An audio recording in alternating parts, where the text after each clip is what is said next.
सबुठु बड़ दुखद खबर मिहिर दास को परलोक होईची।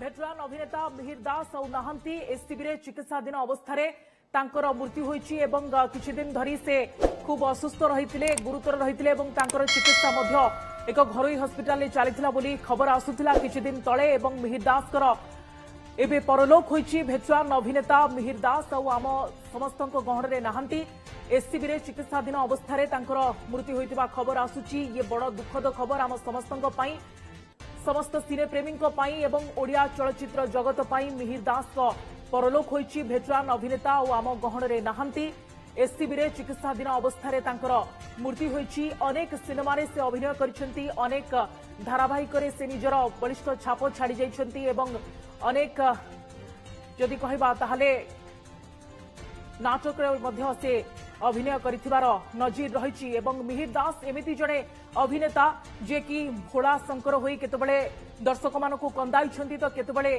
कॉमेडी रोल रे आसी समस्तंकु से हसाइछंती मध्य हास्य अभिनेता।